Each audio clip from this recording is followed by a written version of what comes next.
back again to how many compositions, and we had Glenn and there was Ricky, but it's not Glenn, it's Ricky. So, welcome back. I'm here again with Jason, and of course myself. Ricky Coonan. Very good. Okay. You catch us in the mid discussion. Our pre-production conversation turned into something more profound or something more in depth. Yeah. So we're going to have to maybe we need to backpedal a little bit and go back into it, but we also don't have to. Backpedal. Okay, so we are, as we often do, discussing AI. Yeah. So take it from there, Ricky. Would you do this? I believe you were aware of this program in the beginning. So. I believe I recommended it to you. We've been talking about so in our conversations about AI, we've talked about different ones. The major mainstream ones. So we talked about ChatGPT, which is one you use a lot for generating text, and Claude.ai, which I use a lot for research, which I use a lot for kind of summarizing and interrogating documents. But there was another one that came out.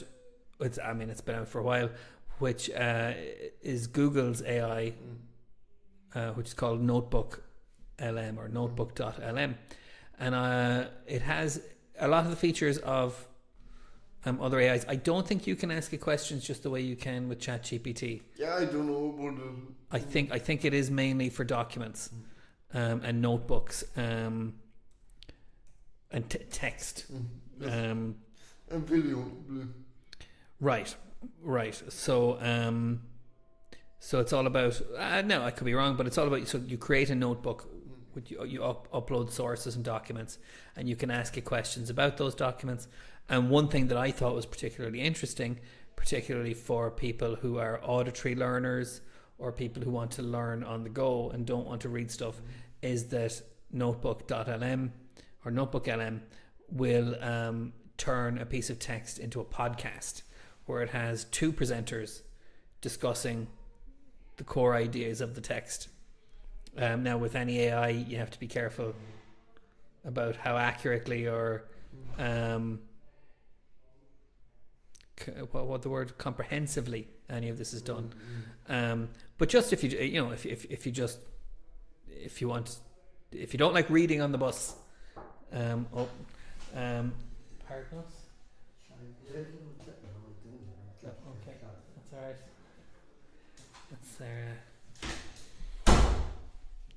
Where was I? So if you just want to kind of review something or revise something, or you just prefer to hear things, it's pretty good. Now, I used it once for I've been talking about Spinoza a lot the last few weeks, and I still not quite sure how well I'm getting any of that idea, but I did upload to test Notebook LM. I uploaded one article and had the podcast made, and while it was interesting and did go through the main ideas, I didn't like the format of the podcast. So the podcast had a male presenter and a female presenter talking to each other, and the male presenter doesn't know the topic and the female presenter does, and so the female presenter is explaining the topic to the male presenter, but then he's the one who's kind of underlining things and commenting on stuff like that. So I thought the gender politics of the podcast were a bit weird, because it was the woman having to convince the man of the idea, and the man being kind of like, yeah, I totally get it, and here's why you're right, kind of thing. So I didn't find it entertaining. I get that, so it sort of contradicts contradictory,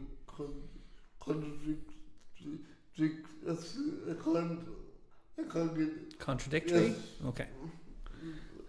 So, Yeah, no, just that I didn't like the dynamics of the podcast. I didn't like the person dynamics. And one of the things I like about podcasts, beyond the content, is the sense of a relationship between the people presenting on the podcast, and that kind of thing. And like I think that's what people like about podcasts anyway, is the kind of naturalism of them. You know, that it's almost like you feel like you could be sitting at the table with them having a chat about things. I don't know. There are podcasts that are highly produced, and we're getting noise again, that are highly produced and highly scripted, and so it's literally just someone reading an essay or a script that they wrote, and some people love that. Hardcore History is one example of that. Have you ever listened to that show? Dean, our other presenter, probably has, because his interest in history, very well researched, very well presented, but very much a product, very much like it's not happening in the moment. It's very much pre-prepared. And that makes it more like radio shows or radio documentaries to me, which I also like. But something about podcasts is something's happening in the moment. Someone's going to say something about this that they didn't know they were going to say, you know. So Notebook LM tries to reproduce that a little bit, but it doesn't really grab me. I'll probably still use it for something just to have an audio version of, because I don't like, I'm talking a lot now, but I'm going to stop and let you take over. But I've also used speech to text speech apps to create MP3s of documents so that I can listen to them rather than read them. And the voices are very unnatural, pronunciations are off, that kind of thing. We're still getting noise on, I'm seeing red spikes on the meter. Okay, I'll keep an eye on that. Is something touching off something else? I don't know. Sorry. See, this wouldn't happen on a Notebook LM podcast. You wouldn't have one of the presenters stop to check that everything was working. So I may use it again, and just deal with the things that it can't do, you know. So I recommended it to you, and then you went away and checked it out for yourself. I did, and I did something say unique with it, because I looked it up, and nobody seems to be doing what I'm doing with it at the moment. And that is, I'm using two tools. One tool isn't doing the work well, kind of is, but my own ideas is in it. I'm using ChatGPT with my own ideas to reformat or reform my ideas for LM, Notebook LM. So I did that one on Jelly, what's the artist's name? Frankenstein, Mary Shelley. Mary Shelley. And Frankenstein, comparing Frankenstein, and the new answers to that onto disability, what is it, disability, my own ideas. So I use ChatGPT to reform my own ideas in order to use it with LM, Notebook LM. Then I took that formatted text and filled it into LM and made an audio podcast out of it. So the main ideas are my own ideas, and the AI percentages are talking about them ideas. I don't think people are using Notebook LM in that way. I think they're basically trying, like you said, trying to look up information Yeah. and learn information artificially, by audio means. So it's a really kind of a unique way I'm using it. But I like it. It comes across more friendly and more, there's a lot of words that I would love to use, and I just maybe see, even though I can't even get out the ones I want to use, more other words that I can't pronounce and I would love to pronounce, and to be tongue tied as well, as I do on even the but again that's natural. That's people get to, that's the curse of the red light, that's called. I know, but when you want to get a main idea across, you don't want to be tongue tied, and you don't want to mispronounce the words in a way that doesn't come across the way you want them videos to get across. Yeah, and that makes okay. So we need to separate out a few things here, and we may not get to all of them today. The first thing is the idea of reacting or reading Frankenstein from a disability perspective is genuinely fascinating. I've just Googled that there, and it's been covered before, so it's not. I'm not kind of criticizing you for coming to the idea late. It's a reasonably common idea. You've hit on something interesting I hadn't come across before.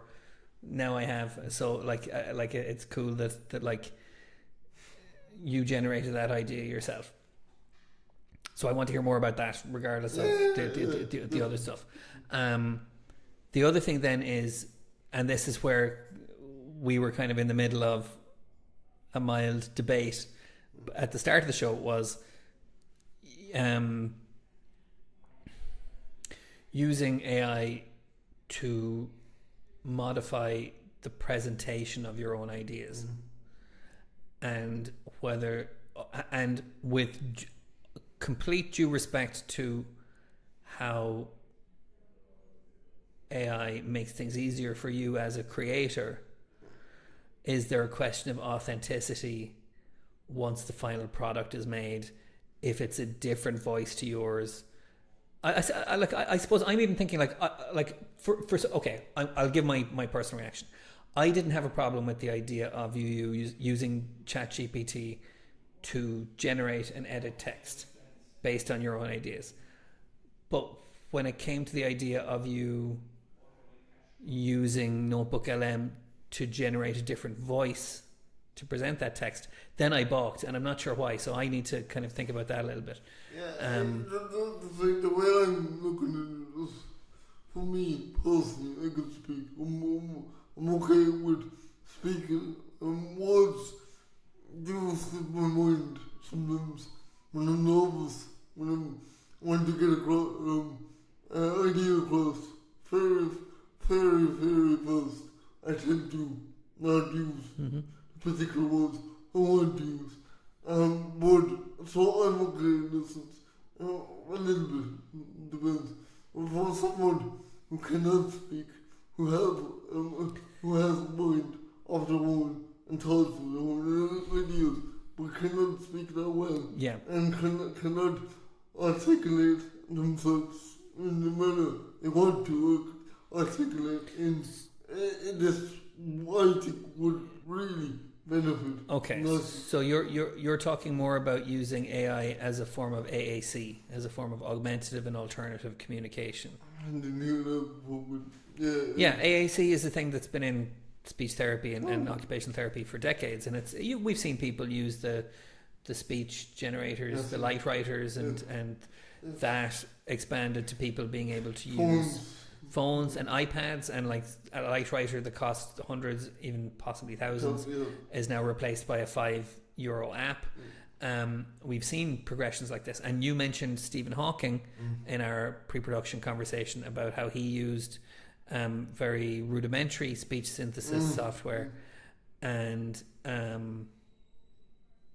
his, it meant that it took him a long time to input information. I'll keep my hand on screen for that, and then people had to wait for a long time, but that became part of his personality. So even Stephen Hawking was offered a more realistic voice. Stephen Hawking was British, but his speech synthesizer had an American accent, and he was offered a more upgraded speech synthesis module that had a more realistic sounding British accent, and he didn't want it. He wanted, because he didn't consider it to be his voice. And now, so what we're talking about is a variation on something, or a progression of something that's been going on for decades. In terms of the specifics of Notebook LM, though, so my question was, if you have your text, if it's a straight translation of your text to an automated voice, I don't see any issue with that. That's pure speech synthesis. That's just pure idea becomes form, becomes content. With Notebook LM, though, when it makes these podcasts, the presenters have their own personalities. Back to what I was saying, the female the female presenter is like educating the male presenter, and he's kind of validating what she's saying, and it has its own kind of, they have their own personas, and so that's different, so maybe that's where I got confused, is the idea of creating a Notebook LM podcast means giving away some of your voice to this dynamic, this automated dynamic that the AI does as part of its, do you know what I mean? I'm trying to, for me, it's like hearing these AIs speak in like a clear, pronounced tone about your own ideas about a topic. It's really liberating to hear them. Yeah. Because it does get across your ideas, like I said, in a really vivid manner. And some people might be able to do. Like for me, I'm able to articulate one pretty well. But at times, I wish I could articulate myself more, and even some words I cannot pronounce. Like my speech impairment will not allow me to pronounce the words. So for me, that's really, really useful. Yeah, I accept that. I wonder how all of this looks from like the social model of disability, which is that, the idea of sounding more normal, so to speak, is a challenging idea. And for me, it's in the back of therapy. It feels right. It feels like what I want to get across in the right exact way I want to get across. Yeah. So I don't see how that can be wrong when you like hearing it set back to you in the way it is set back to you, and you get something out of it. I find it hard to understand that. That I prefer the imperfections. Yeah, I'm sorry, but yeah. Maybe this was me. I like to understand my behalf, but I don't. It's personal preference. It's that I have a thing about authenticity and and sincerity. Yeah, and I think it is partly the listener's job to engage with every aspect of the presenter that is being presented to them, And like, so I think I don't think it's an either or. I don't think it's a yes no. I just think there's a line where it becomes uncanny and it becomes unproductive. I see. It's now I'm having word finding problems, but that's okay. Do you know what I mean? So where it becomes kind of a disguise rather than a help or an aid. You know what I mean? Where it obscures aspects of what's of the presenter's voice rather than enhancing them. Do you know what I mean? That's yeah. So and to go back to something you said about your own, we're jumping between a few different ideas in a totally good way about presentation and about how ideas are conveyed and how ideas are consumed. It's great. It's a great topic. But when you talk about, getting hung up on words and having word finding problems and things like that, I can guarantee you that the people when you listen to podcasts and radio and you hear people who are good at that, they have all had some kind of training. They all have some kind of notes or script in front of them. It is a skill that you learn. So I think you're expecting a lot of yourself to be able to speak fluently without making a mistake. No, it's not about making mistakes. It's like I can't find the words sometimes that I really want to convey my ideas in a pronounced, vivid, really clear manner that comes across like the way I want it to get across. Yes. I would love to, because as a person, as who I am, I look at speech as like a therapy as well. Yeah. You can say something really clear. It feels like kind of it takes the weight of your emotions.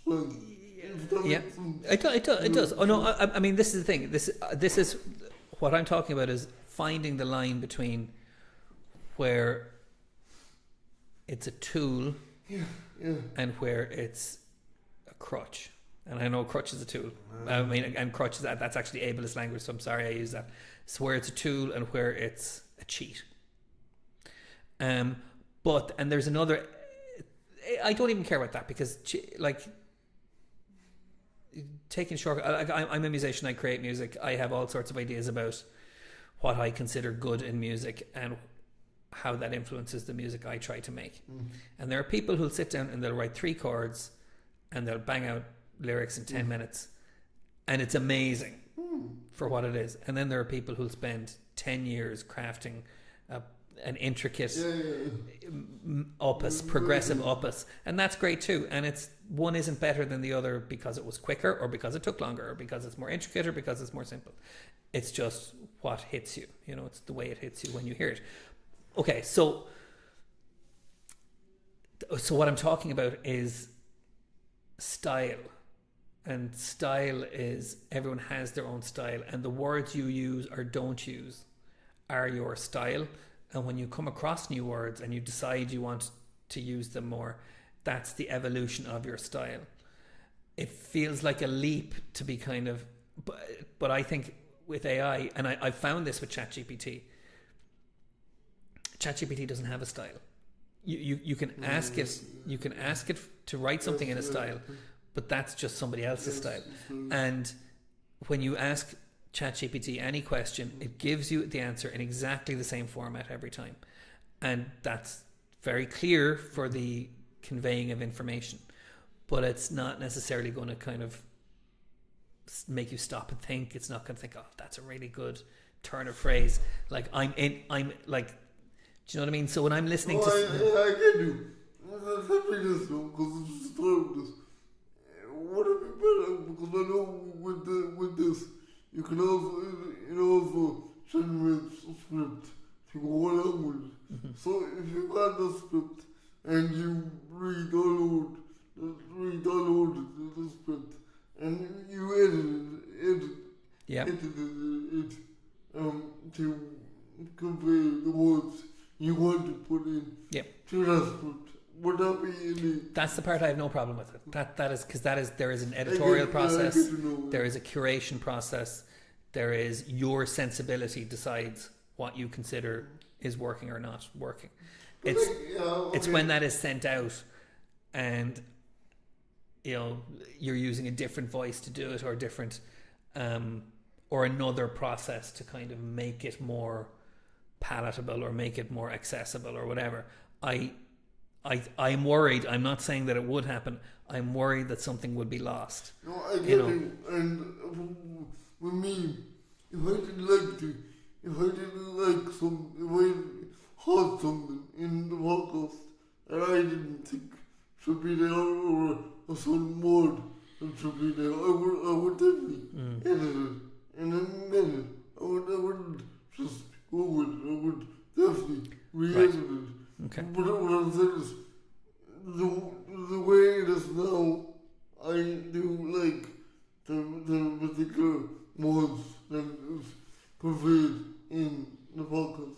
Okay. So, but I wouldn't just stick to it, even if I didn't like certain words. And I would always re-edit the text to my own benefit. Yeah, because you have a certain ethic around how you create things. I have two more things to say, and then I would like to, if it's okay with you, move on to the actual Frankenstein movie.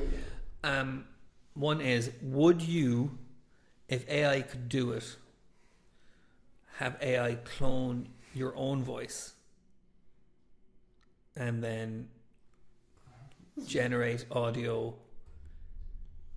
in your voice according to those things that you think you do badly? I would. Funny enough, I actually thought of that over the weekend, and yes, I would. Because I would like to hear my own voice relaying what I find hard with. Maybe that could be a tool for me to use to become better at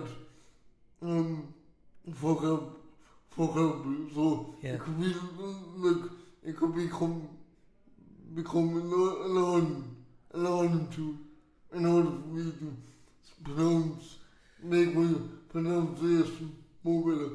Yeah, I mean, and okay, so you're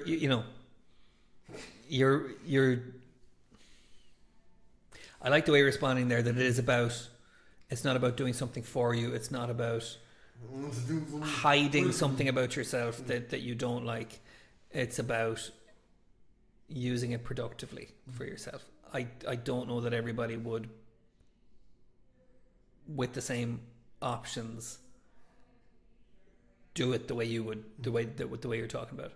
Like, I think AI can be used for good, like this, or it could be used in a lazy manner, in a cynical manner. I possibly don't use them in a cynical, lazy manner. I use them in a clever, smart approach. Yes.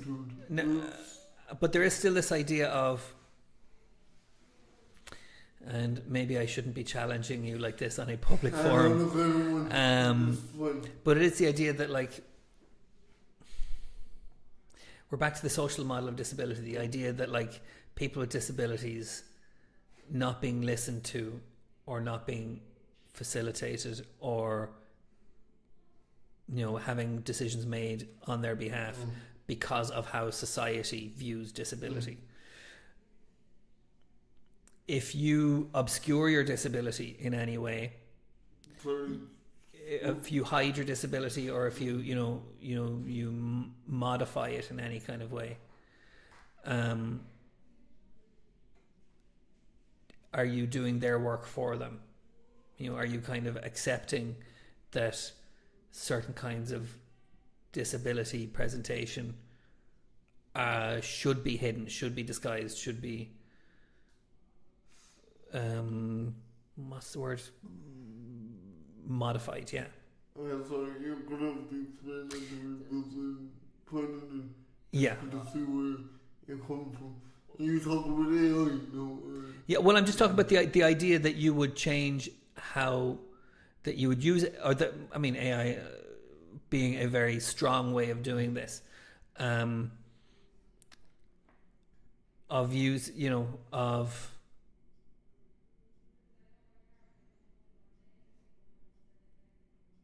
not kind of being more forward about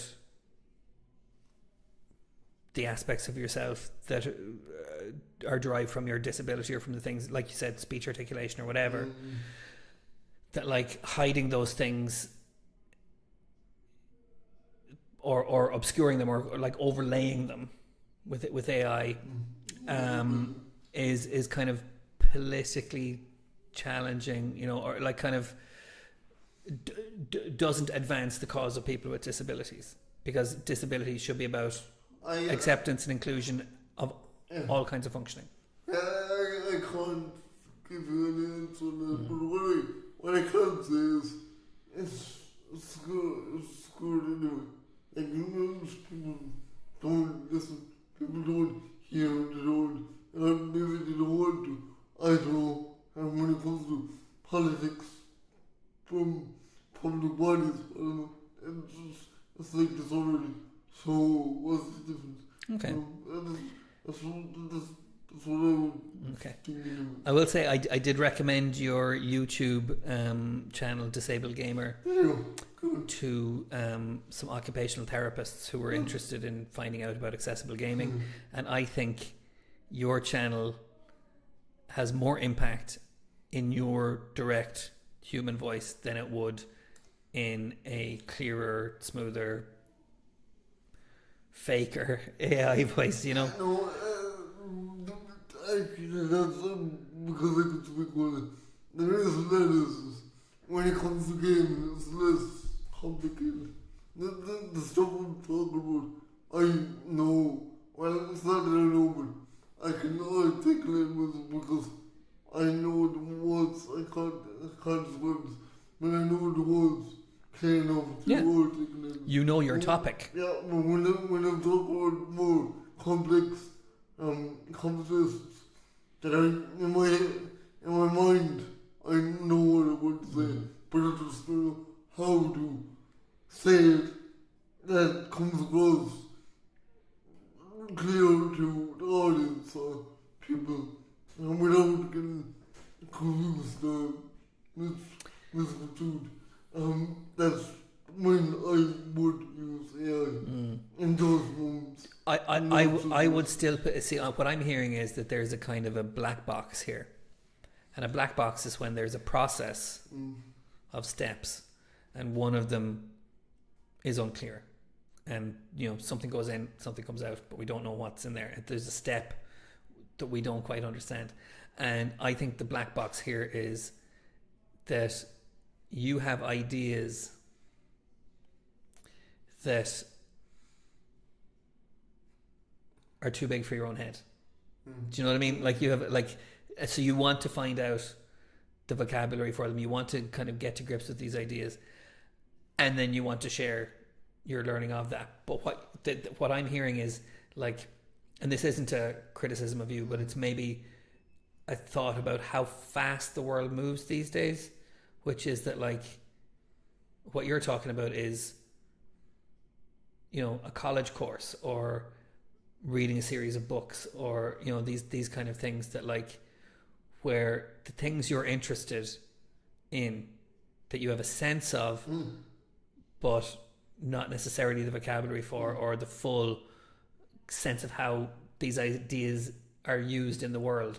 Like that's what higher education is. That's what college is. That's what university is. And you're kind of, you want to jump over that bit a little bit. You have the means to do it. But like when I was your age and I had these big ideas, I had to go to college. I had to do 3 years in college. I had to do 5 years in college because when there was music therapy. because that was the only way to get that information. You can get that information a lot quicker than I can, but because I had to sit with that information for longer and search for it in more kind of tangible ways, I internalized it a certain way as well. You know what I mean? Whereas you're jumping from having the idea to expressing the completed form of the idea without that process of internalization, where you're just kind of playing with those ideas in your own mind and seeing how they connect to other things and like taking your time with that stuff. Again, not a criticism. It's just a comment on how fast things are moving these days. No, I get what you're saying. But saying that as clever and attentional as I am, and it was arrogant when I say that, but I am still a bit, how to say, I'm still a bit, my process was still a bit, they're not as fast as anyone else. So they're a bit lacking. So, you said serious ideas. If I was still around, it would take me months, maybe years, to actually finally get across the right way to say this. What's wrong with that? Because they're like frustrated. I'm Okay. just frustrated with it. With it because I really want to get it out. As soon as I can. So, Okay. And I would still be curious about why that is, but maybe what I'm thinking about is, well, this is how you're internalizing. You're doing it by creating content, and you're just coming about it at a different angle to what I would think of. Okay, can we move on? I hate to compliment us in the middle of our show. We're doing a great show here, Ricky, but I really want to move on to the Frankenstein stuff. Okay. Jingle ads, new topic. Okay, so tell us about you saw. This is what I should do. Here we go. Look. Hey, and we're back. Okay. You saw Guillermo del Toro's Frankenstein movie. You know who made it. I didn't even know who made that. But yes, the new Frankenstein. Yeah. Are you familiar with Guillermo del Toro? No. He made Hellboy. He made Blade 2. He made Pan's Labyrinth. He made The Shape of Water. So he makes a lot of kind of monster sci-fi horror movies. So Frankenstein is, a horror classic. What did you think? So will we just go over the premise of it? So a Swiss doctor. I always thought he was German. He's Swiss.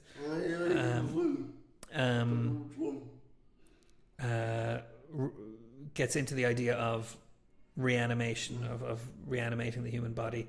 He brings the parts together of different, I think, some criminals, different people, and grave robbing, and in the style of how medicine was done at the time with grave robbers and things like that. He attaches them all together, and he uses lightning or whatever, a machine, to bring the creature back to life. The creature is confused about his own existence and is considered monstrous or objectionable by the community and is sent into exile. Now, I haven't read the book. I'm remembering this plot from the Frankenstein movie from the late 90s. Well, the way it was portrayed in this Victor was the scientist. Yeah. And when people hear Frankenstein, they think of the monster. Frankenstein wasn't the monster. Frankenstein was the scientist. Yeah. Victor Frankenstein. Anyway, in this one, he creates, like you said, he reanimates many people in one mind, which is confusing to think about. Anyway, when he does this, he gets sorely disappointed in the man because he wants the man to act and be a certain way, which the man isn't. He gets highly frustrated with the whole lack of process. He wants, he would love, like, it to be. And he pretty much abandons the man, the creation, to the wild. So this creation, with no name creation, goes on a bit of a journey. Along the way, he discovers that he wants to be like anyone else, but he cannot because of the way he looks and the way he acts, and that people tend to back off or they're frightened of him. In this movie, they try to pretty much wound him because they don't actually know what he is, and they don't just not aware of the nuances. They fear what they don't understand. Yeah. So I compare that to disability. This thing is not to that extreme, of course, and not to the point of Frankenstein wants everyone wants to kill Frankenstein. Not to that extreme, of course. But it's the idea of people, like I said, they feel what they do not understand. They tend to not back away from disability because they don't understand people with disability, even though I don't think there's anything to understand. But they don't know what to say, they don't know how to approach anyone with a disability. So I compared Frankenstein to the modern day, having a disability in the modern day. Yeah. It's really interesting though. Can I read?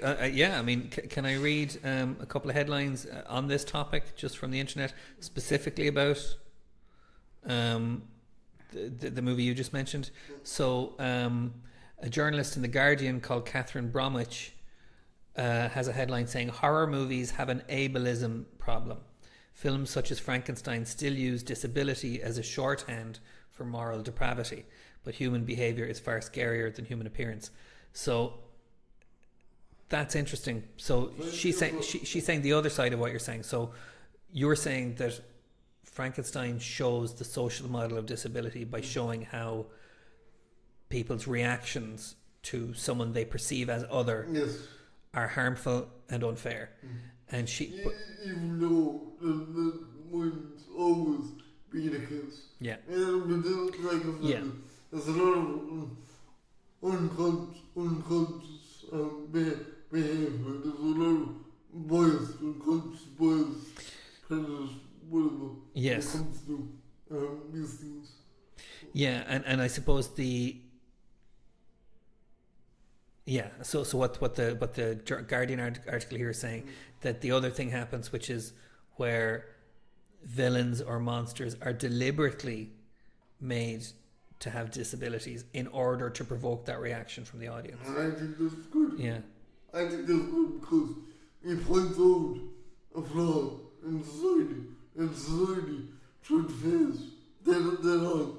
I mean, I think mostly it's a good thing. So you don't think it normalises it? No, not at all. I think it's a good disability awareness. But see, the thing is, I don't think people come on to it. I think they watch the film and they're sad because of what happens to the so-called master man. They're upset for him because people are trying to terrorize him and kill him and fear him. Yeah. But they don't walk away thinking, oh my God, am I doing that behind the scenes, unconsciously doing it. They don't, it's not, the nuances of that doesn't reach people. So I really don't. People don't. It's complex, yeah. And that's so if they don't see it, then they misread that, and then it does become normalized because they think they take the shallow, superficial reading of it. I don't know how many Harry Potter books you've read, but there is a thing that like every villain in Harry Potter has some kind of unusual physical feature. It might just be a scar or something like that, but it's like it's a coding for bad guy, you know, sometimes. What I think, what could have happened in this film, and I don't know how morally this would be, or would this be allowed, but if they introduced a person with a disability in the movie, and if the monster slash man could relate, had a kind of knew what the person must go through. Yeah. Because it went through the same thing. Yeah. So I think that would have brought it home a little bit. Yeah, so you're talking about the subtext of the movie. It's what the movie is telling the audience is happening. Because like I think the original book, the Frankenstein book, the idea is man is the real monster, that kind of thing. So that's very much along the ideas of the social model of disability, which is the society mistreats people that it perceives as being outside of the norm, whatever that is. But then there are Frankenstein movies where the monster is the bad guy, where the monster is, you're meant to be scared of him, and you're, you know, he is a villain, you know. So how it depends on who's making the movie and how the story is being told and all this stuff. But we still have this, if we're talking about Frankenstein, this kind of image of Frankenstein that is kind of going all through our culture, you know. I'm overthinking it now. So I like your reading of Frankenstein. I think it's a very humanistic, interesting kind of reading of that, you know. So I would just hope that other people kind of take that message from it as well, rather than the less sensitive, less nuanced, you know, the monster is the bad guy idea, you know. So I'm going to read another little bit from a oh, here we go. Listen to this. Okay, so this is from an article in Disability Studies Quarterly, which is great, where okay, so I read Frankenstein's creature as a visibly disabled subject, as someone who is misrecognized and mistreated due to his body's physical features, and in order to analyze, and that makes the novel a tragedy. So the not so monstrous creature can never see himself as anything other than a monster, since he has never afforded the positive recognition he desires. So that's exactly what you said. So I'm, you know, there's not that's it's very cool that you kind of you articulated that. Even, you know, again, you articulated it your own way, and without AI, and because it was more easier to do it in less time to think about. Fair enough. So, fair enough. But I'm just saying it's still good. You're in line with current academic thought. But a review from 1818, after the book was reviewed. Now, it was reviewed by her husband. So he said, in this, the direct moral of the book, okay, never mind. He says, treat a person ill and he will become wicked. Let one being be selected for whatever cause as the refuse of his kind. So that's the kind of discarding of his kind. Divide him, a social being, from society, and you impose upon him the irresistible obligations, malevolence, and selfishness. So if you treat a person badly and you exclude them from society, they will react accordingly. You know, if you treat someone well, they'll be well. So, and then the article immediately starts in about Donald Trump and his ableism. So yeah, I mean that's a fascinating topic. I really want to send you the Guardian article and this article as well, and you could run those through Notebook LM and pull out some of the ideas that you know you already have, and just hear how other people have turned those same ideas around, you know. Okay. I did a lot of talking there. Am I right to say that people don't always see what's in front of their own faces a lot of times? Because a lot of these movies, it has a lot of subtle hints of disability awareness in them, but people don't tend to see that because they don't have to see it. It doesn't make a difference. Yes, that's a very good point. So that's the subtext again we talk about, like that's the kind of the message that's underneath the story. Yeah, some people just want the story, you know, and they'll take it as superficially as they can. You can't control that, you know what I mean? Mm-hmm. And it means that, like, you know, some people, some creators get very frustrated with how their work gets misinterpreted. Mm-hmm. So like there are loads of here's a big one. The Punisher, the cartoon character, he's a man who goes around kind of basically killing criminals, but he is an anti-villain. He's himself a bad guy, and the comics go out of their way to let you know that he's as bad as everyone else. But there have been American police officers who've started wearing his emblem, which is a skull, because they think he's just badass, because he, you know, they missed the whole point of the character. And the guy who created Punisher had to come out and say, you guys are getting it all wrong. He is not a hero, and you are not heroes.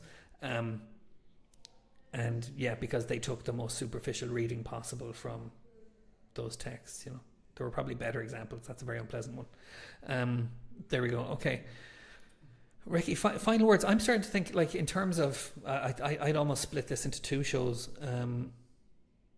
because we've been at it for nearly an hour. That's a lot. That's a lot. So that's a lot for people to sit down for. But that's a post-production conversation. Okay. Any final thoughts? You take us out.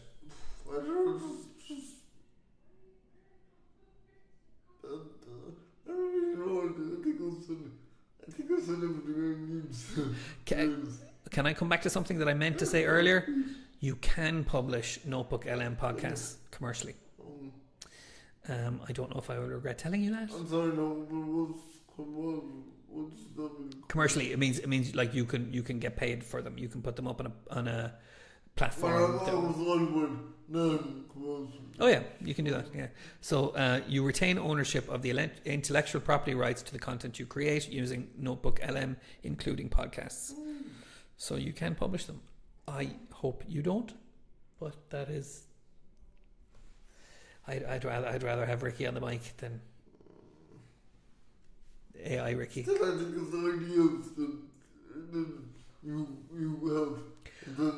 Okay, as a compromise, I would say I would have no problem with you generating a podcast using that as the basis of what you then go to record yourself saying, and that gives yourself the space to kind of go beyond it, and you know, yeah, and speak off the top of your head and all of that stuff and react, you know. But okay, that's I don't want to boss you around. Do what you like. I listen to it when it's done, one way or the other.